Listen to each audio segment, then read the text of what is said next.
you know, who gets to release 8 singles? But out of 8 singles, yeah, Well, I mean, they released all 4 of his songs.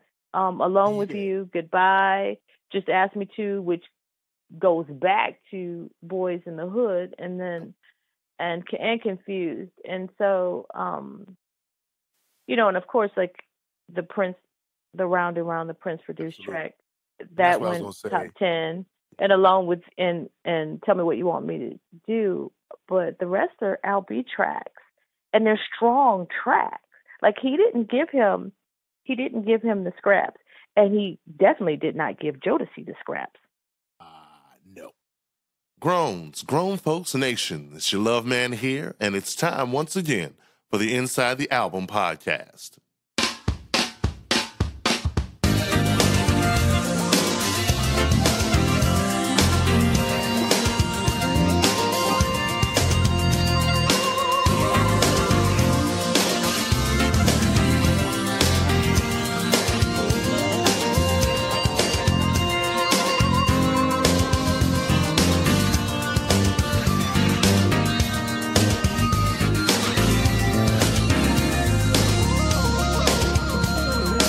GrownFolksMusic.com. Well, ladies and gentlemen, it is once again that time, and we are opening the microphones and just going to get down and get into it. It is an Inside the Album podcast. Today's subject, we are going to be talking about the 1992 release from Al B. Sure, Sexy Verses. This was Al's 3rd album. Joining me today, partner in crime, fellow lover of melodies and good songwriting, none other than DJKKC. So, KKC, you want to get us started? This is not your favorite Al recording. Is that correct? Let me throw a disclaimer out there first. I am probably self-professed. I am probably in the top 10 of Al B. Sure fans. Oh. Let that be known. Like anybody who knows me knows that I am a huge fan of this man. Also gotten to interact with him, and he is one of my favorite people in the entire world. But no, Sexy Verses is not my favorite Al B. Sure album. My favorite Al B. Sure album is Honey, I'm Home.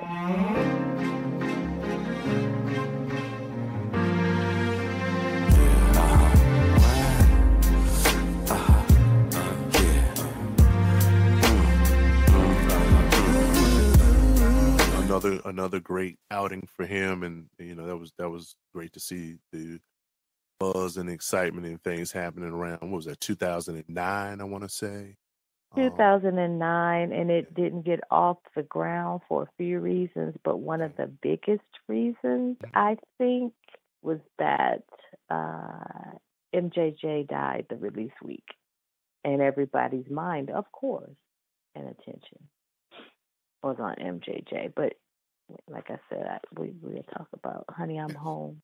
We definitely will. Yeah. So, just for me, Mr. Historical Context nerd, I often think of well, one on a personal note, 1992. Yeah, 1992 was an interesting year for me because that was kind of the year I had to sort of become an adult. And I mean, I don't even know if I don't even know if I'm an adult now, but just in the whole tradition of get a job with benefits and blah blah blah. Right. But also 92. 92 feels like the year that the 90s were starting to kind of come into their own, if you know what I mean. Like we've talked about this on previous podcasts, but I often have this, this theory about decades and where the first, year or a couple of years really are still just a continuation of the end of the previous decade. But 92, yeah, things were changing. Obviously, we had in the spring of that year reaction to the Rodney King verdict in L.A. We also had the Summer Olympics, didn't we? Yeah, Olympics, I remember. Barcelona. Yes. Yes. Yeah, Barcelona, I think. Is that where it was? I don't know. I can't remember where it was, but I remember watching it. I was the in Dream summer Team. school. Yeah. I was in summer school. Yeah, that's right. Yeah, that was the first. Yeah, wasn't that the first? Yeah, I think so. Yeah, first year, the Dream Team. That's right. I think it was Barcelona. Yeah, I think musically, we had this is the second. Wouldn't you say we were on like the second wave of New Jack by this point? I think we are on the second wave of New Jack, and I think that we're actually on the down slope of New Jack. I don't want to call it demise. That's not really what I mean, but I think that these are the last albums kind of really doing New Jack. For some reason, I'm thinking about Dangerous. The way she came into the place, I knew I'd been in there. There was something different about this girl. About this album. And actually, it's why it's not my favorite album. Because it's dated. I think I see. Okay. I think that it's New Jack heavy, in my opinion. And it dates it. It's not timeless. Now, with that said, the production is great. It's great. Like I really feel like Al B does not get the credit or recognition for the producer that he is, especially at such a young age. The production talent is there, but I don't feel like the album is timeless. And every album can't be timeless. It doesn't mean it's not a good album. That's not what I'm saying. When you hear it, this is made somewhere between 88 and 92. Absolutely. 88 and 93, 4. Yeah. You can hear it, and that's why it's not my favorite. Interestingly enough, and I'm not necessarily changing gears, but just to your point, interestingly enough, In Effect Mode, I mean, I know it's 1988. I guess it doesn't have all the trappings of New Jack. Yeah, it's not dated. And you know what? You bring up a point. To your point, his ballads are not dated. That's that. Okay, yeah. That's what it is. Yeah. That's what it is. Ooh, This Love Is So is a timeless record.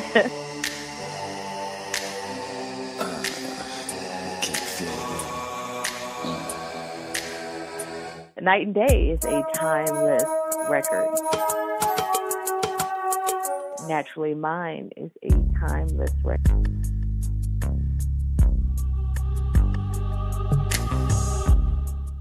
Again, Night and Day is not my favorite Al B. Sure song. Only because it's a great record. It's a great record, but I don't like that it's the only record he's known for because he's such a strong writer and producer that there was so much more that I feel like was slept on.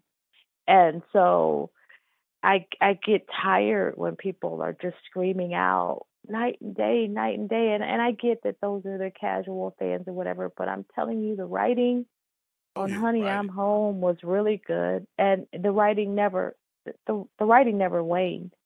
No. The writing never waned. And so to your point, it's the ballads, all of them, the ballads on In Effect Mode, the ballads on Private Times and the Whole Nine, the ballads on Sexy Verses.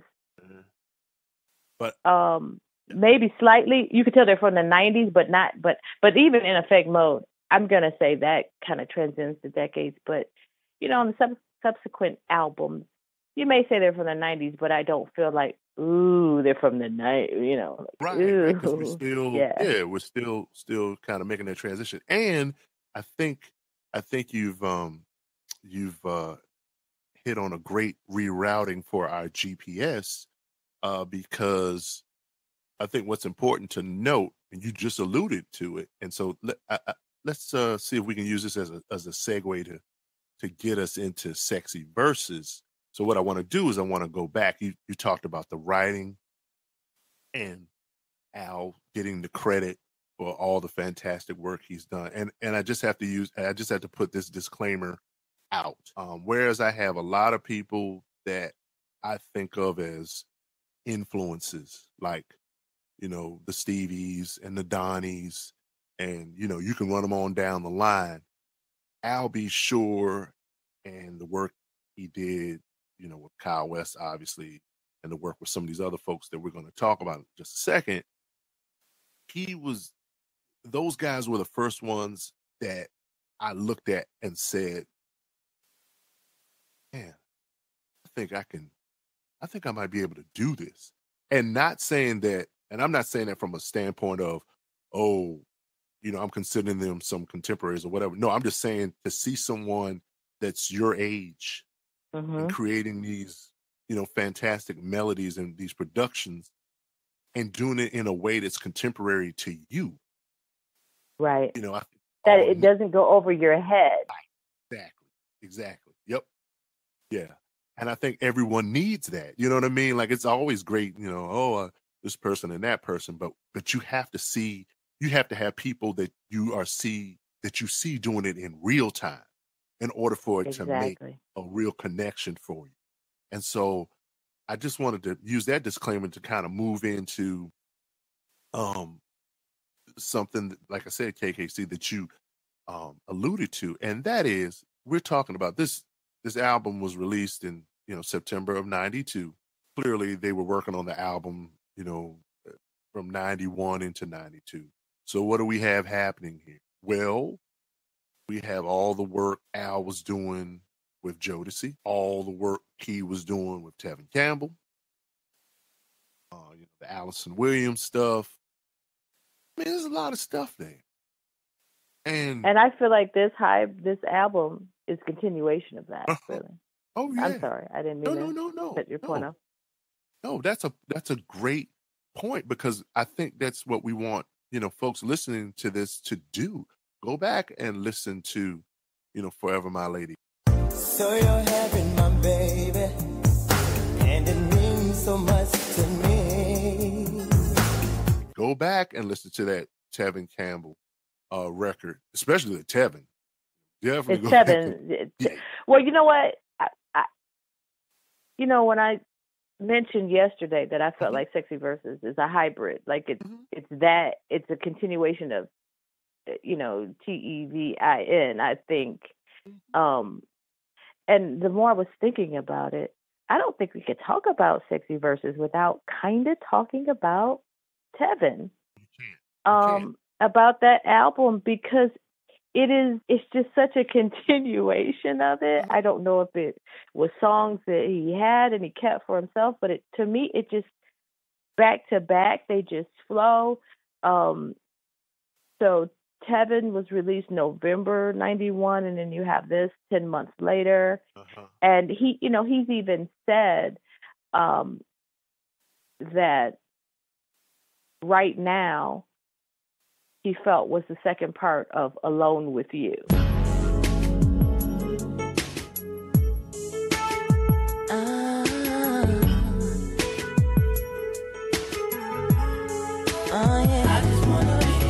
So like Alone with You was kind of the more polite, younger, you know, more gentleman-like approach to the young lady. And then after, you know, he makes the young lady his, kind of Right Now was the continuation of it in sound, but the rest of the story, like after a few years, they grow up a couple of years, you know, they're over 18, I guess, at that point. You know, he didn't say that, but, you know, it's kind of the grown-up version of Alone with You. Now, that he did say it was kind of the continuation of the story. But, I mean, in thinking about Tevin, 13 tracks, he and Kyle West produced 4 of them, 2 of them in the top 10, and 1 of them went number 1. So, I mean... Aren't those the 4 strongest tracks on the... Well, Tevin. I didn't realize Tevin had 8 singles. This album Oh, went he was a on for a monster. year, Yeah. and I didn't realize albums don't do that anymore. This album went on for a year and plus, and so out of who gets to release 8 singles? But out of 8 singles, yeah, Well, they I mean, released all 4 of his songs. Alone with yeah. You, Goodbye, Just Ask Me To, which goes back to Boys in the Hood.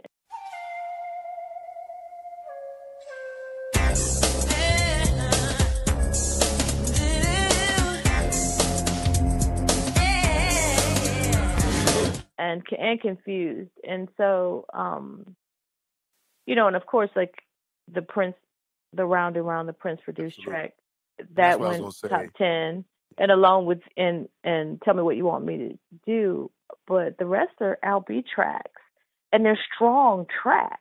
Like he didn't give him the scraps, and he definitely did not give Jodeci the scraps. No. So you have Jodeci in May, Tevin in November, and then Sexy Verses. Yeah. And that's really, to be honest, I know other people are singing it, but I feel like those 3 albums, that's Al's body of work. Yeah. Like you said, that's his body of work. And let me apologize. I sometimes I could be hyper, but when I said the 4 strongest tracks, no, I mean they're all great tracks on Tevin's. No, but I do believe that, to be honest, Alone with You is the strongest track. Oh, the strongest track. The strongest track. And I'm gonna, Round and Round went up there, but no, I'm gonna argue for Alone with You being the strongest, followed by Goodbye and Just Ask Me To, and maybe Tell Me What You, because that's when ballads were still accepted, and just kind of the good writing. You had Narada, and so that writing was accepted still, kind of off the heels of that Whitney Houston writing things like that. So that I think that's why that song did well, because people still wanted to hear well sung ballads. But as far as 90s R&B jams go, especially, I could argue that Alone with You is a standard for the 90s R&B slow jam. It is, and it's oddly, to me, it doesn't get, and again, now I could say this because I live in a silo these days, so I really don't know what people, grab or what's played on, I guess it's called the radio. I don't listen to that, but to me, I feel like that it doesn't get the burn that it deserves, if that makes sense. Right. Yeah, it doesn't get this whole throwback Quiet Storm rotation. There are some songs that are heavily in the old school Quiet Storm rotation, and I agree with you that Alone with You, I really feel like he had 2 songs that set the standard for 90s R&B jams, and that is Forever My Lady and Alone with You. And listen, I agree. Did we? No, I always imagined we did a Jodeci podcast, but I gotta. Did we do one? I can't. Did we do one? No, I don't think we did. Did we do Forever My Lady? Well, did we talk about it at one point? But Forever My Lady, the good thing about that album is it isn't unsung. It's a classic. Everybody knows about it. Everybody loves it. The thing that I'm just holding up the banner for is that that's LB's work. And Mr.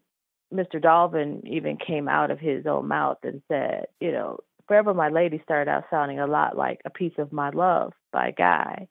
And Andre Harrell was looking for something different. He wanted it to sound, but I guess he couldn't quite put his finger on the way he wanted it to sound. And then so he brought Al in, because this was still the whole Uptown crew, and he brought Al in, and he, Mr. Dalvin talks about the orchestral sounds that you hear in Forever My Lady. That's Al's. That's Al's like reworking of that song, and they were talking about how they hated that first line. So you're having my baby, but that works. It worked, and I don't know. That's what I'm holding up the banner for. Like, can we please move from night and day? Because this man is responsible for your baby mama song and your wedding song of 1991 and 2 and 3, Forever My Lady. And it's one of those things, especially with that song. I feel like your point is so well taken about this template for 90s R&B slow jams, because I gotta tell you, late summer 1991, and I hear Forever My Lady, and I'm like, this don't sound like nothing. Like nothing. And the way they sang it, you kind of like, who is this? Like, who are these brothers? And we had heard Boyz II Men, right? And Beautiful. But I was going. Well, you know what it was? And rest in peace to G. We love him here, grown folks. But a lot of things at that time, especially slow jams, were cut out of the Levert mode.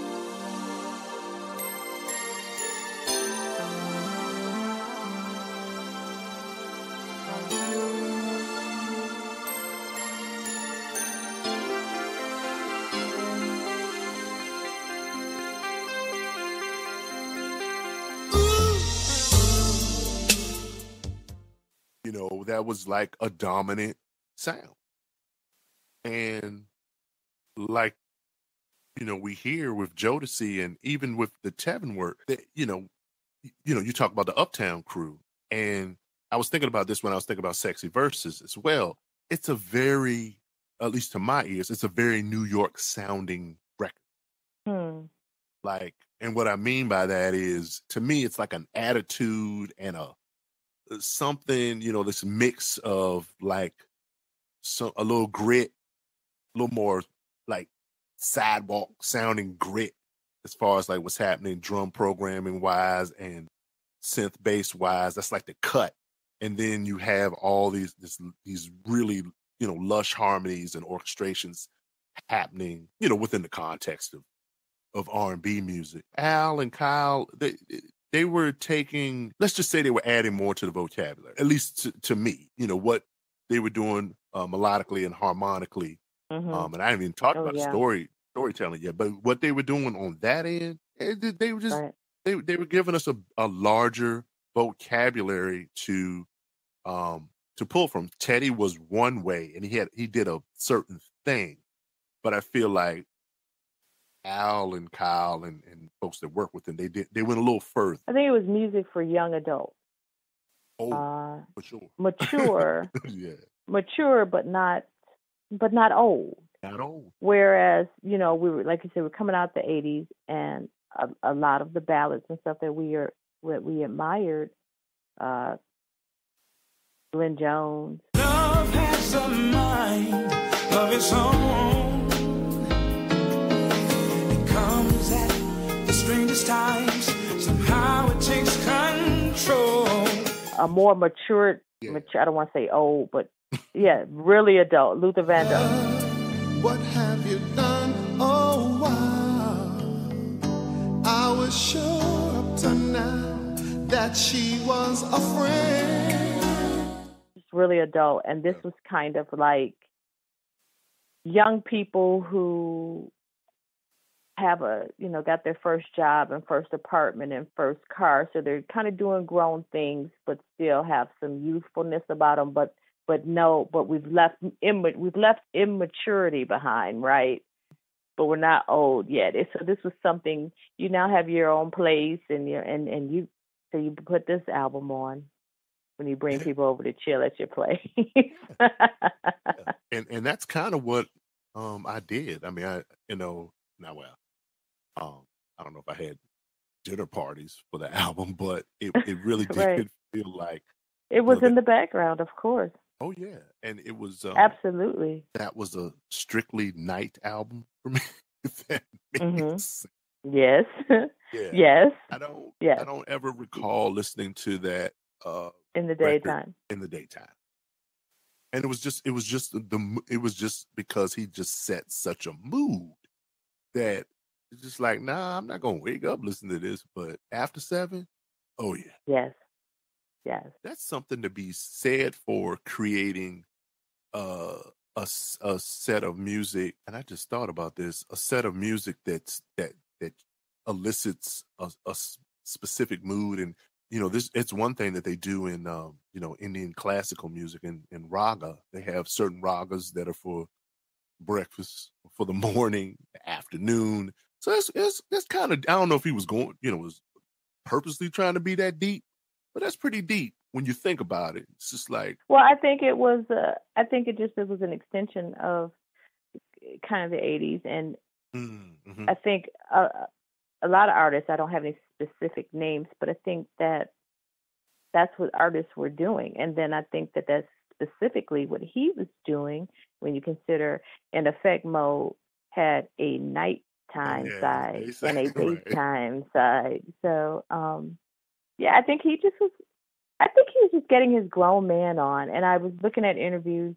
yesterday, and I was looking at the interview on BET video album with Madeline. And she was like, just tell us about the sound, tell us about the album. And he's like, well, I'm not 18 anymore. I've grown up some. And so at that point, he was 24. Yeah.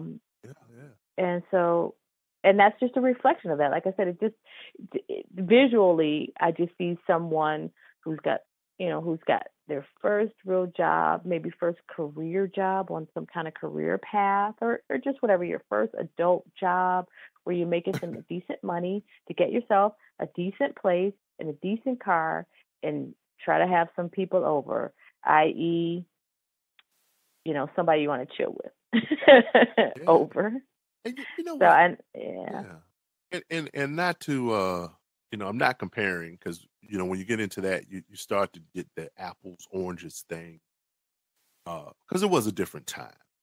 But maybe I'm wrong, because maybe I'm not drilling down deep enough. But I feel like 24 then have been a little more mature than. I hate this. Yeah, I would definitely say 20, 24, 25, you're more mature than 18 for sure. And maybe even a little more than 21. Yeah, and I just meant within the confines of how we've gone along in time. Like 1992 24-year-old and a 2017. Yeah, that's a different thing.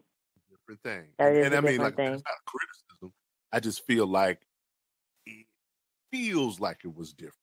But I mean, well, you can thank our helicopter parenting, and I'm saying our generation and our hovering. Right there. That's why our 24-year-olds aren't ready for the things that we were ready for. And your mama wasn't worried about you at all at 24. Like, you should be out, and that was your house and what you were doing, and she didn't worry about it. Right. Unless you brought the, something foul over to her house and grandma's house. But for the most part, you're doing what you're doing. And she just didn't call you all day and night and every day and all of that. The way I will my 24-year-old. and to be fair, we couldn't. I mean, we could, but we couldn't. I mean, there weren't cell phones. There weren't, it was, I mean, it took effort. I mean, you right. dialing on the landline, and there's no internet really. I mean, there's some stuff, but it's not like email hadn't become. So yeah, I mean, you might have a pager, but my mom's not blowing. Right. I think about this for artists all the time. Like, sometimes an artist can write a tune, and it's like, man, they really don't have to say anything else. But of course, they give you more, give you a lot more. But right now, I just don't think it gets the credit for as great of a song as it is. Oh, yeah.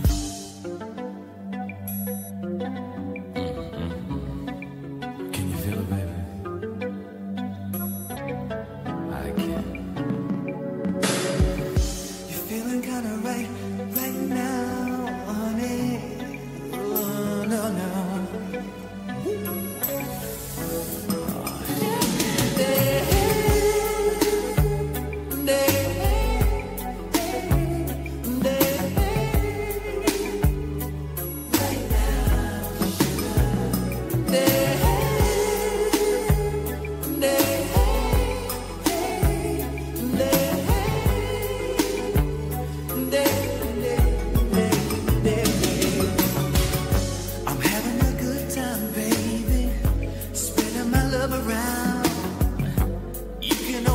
gets me going. Oh,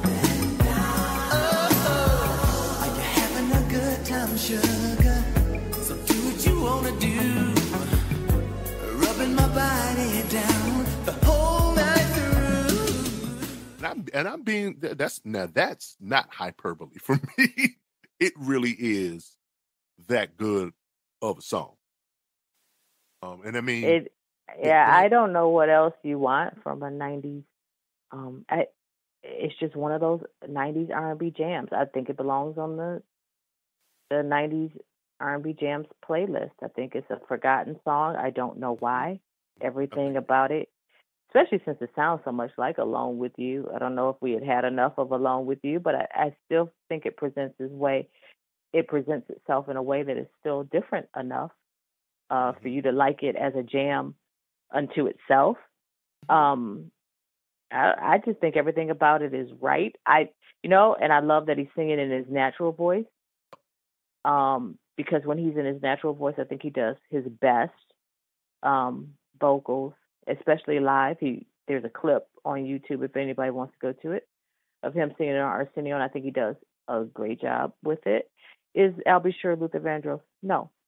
But I think for his vocals, I think he does best in his natural voice, and I think that's what makes the song work so well. And I think, and Natalie, to be honest, even though he goes in and out of falsetto on Natalie, but and then Al was and is smart. He had, especially in that Arsenio clip, he had some great background singers behind him, and they killed it, and they made it sound right. Yeah. That Faith was around. I don't know if Faith's on this album, but I tell you who he did bring live to BET and performing Natalie was Dave Hollister. No doubt. Right. Dave Hollister sitting right there behind him singing the backgrounds for Natalie, like crushing it. And it just, and then so when Al joins in with them, it sounds good. But yeah, I agree with you. I don't think the case has been made for right now. It's a jam. I don't, there's no other way. I don't know how else. I have nothing fancy or sophisticated. It's a jam. It's the video. Oh my God. Oh. Cool video. The video. If you're an Al B. Sure fan, for reasons other than the music, the video is all of that and a bag of chips, because it's like you look at it, you're like, Al done growed up. That's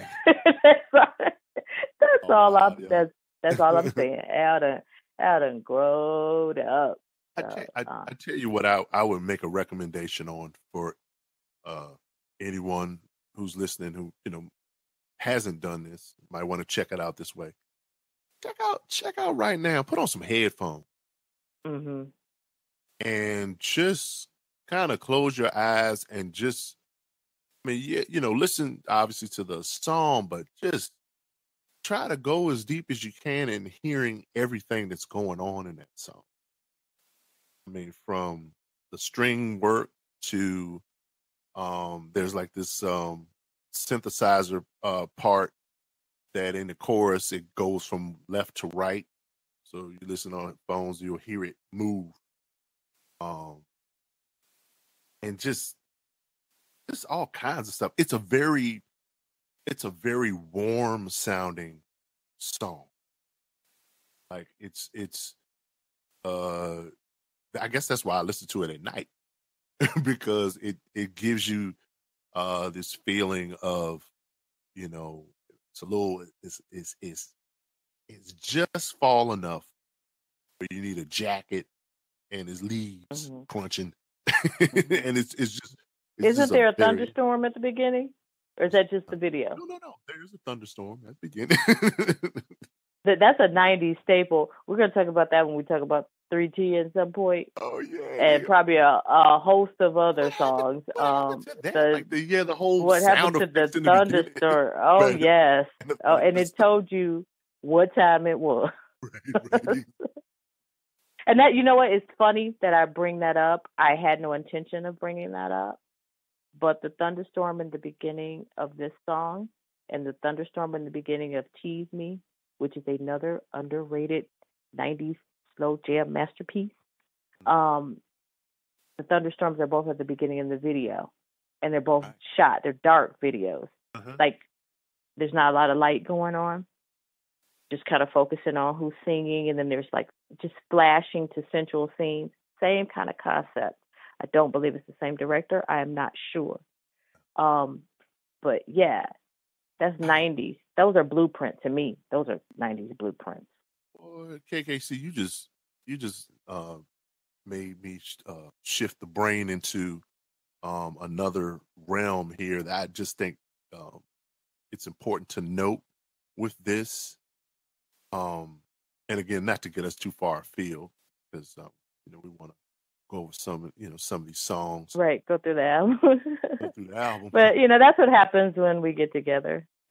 Yeah, and I mean, I like the organic parts. But what I was going to say, to your point about the video, and to your point, just to the overarching point of what we've already discussed about this record. So we're talking about there's a video, there's an appearance on Arsenio Hall, there's an appearance on the Couch on Video Soul, there's the record itself. This is, and he's on Warner Brothers, right? So, right. This is when folks had budgets. Oh yeah, and there's also, just found this out last night. There was also a giveaway with a combo pack of Sexy Verses and lingerie from Notori.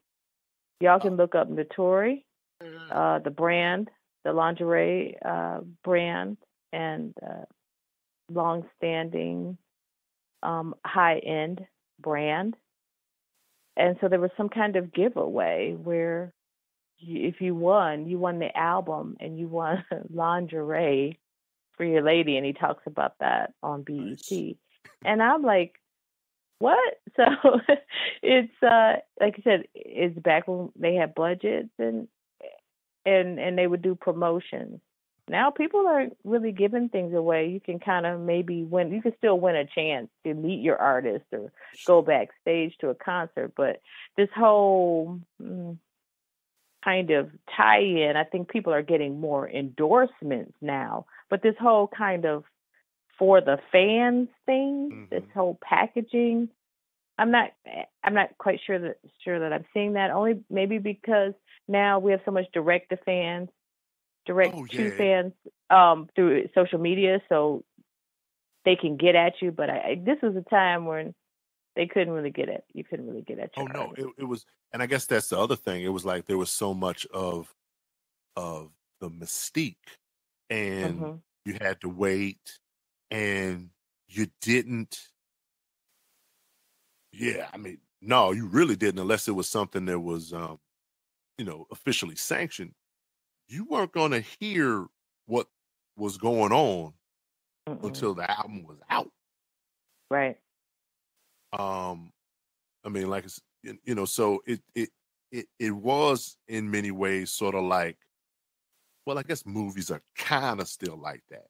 You know what I mean? That'll probably change at some point. But no, they're giving teasers on social media. They're giving slight teasers. That's what I'm saying. Yeah. See, so. Yeah, it's just, just a difference in the sense of the time, the mystique. And then, when I alluded to the fact that they had budgets, I mean, the support to go into a professional recording studio and create. And I mean, and what I mean by professional recording studio, I mean, a place where there are people there that really know what the heck they're doing, and using, at that time, a lot of the raw materials that those guys were using, you just couldn't, the average person just couldn't get their hands. Couldn't get, right. Yeah, you're talking about $3,000 and $4,000 and sometimes $5,000 on the low end keyboards, drum machine that just, everybody just not gonna have one. So I think my point is, so going back to, listening to this record kind of intimately, you got to realize that a lot of times when these guys, especially like, what Al was doing and Kyle West was doing, when they would work with Jodeci or they would work with Tevin, each time they would come out with a different project, you're going to hear some different sound.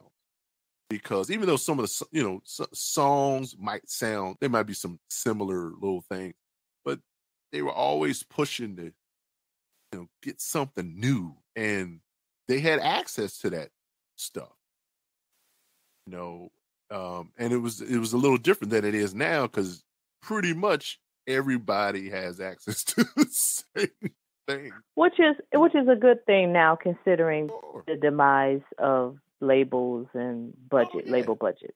Yeah, and it's not a bad thing. It's just that it was just back in the day when you had it all, when money was money. It just kind of reminds you, remember when your mama and them had money? And you hear people talk about that, your aunties and stuff at the barbecue. Back when I was on top, remember when I was working at such and such? Remember I had that BMW, they're talking about that. That's just back when money was money, and we, the glory, the golden days. And we were doing it like that, signing your name and charging up whatever. You want that? Okay, yeah, put it in the bag. You want to eat what you want to eat? Okay, what you want to drive. And that's just that was that day. Make sure to tune in next week for part 2 of our Inside the Album podcast, Al B. Sure's Sexy Verses.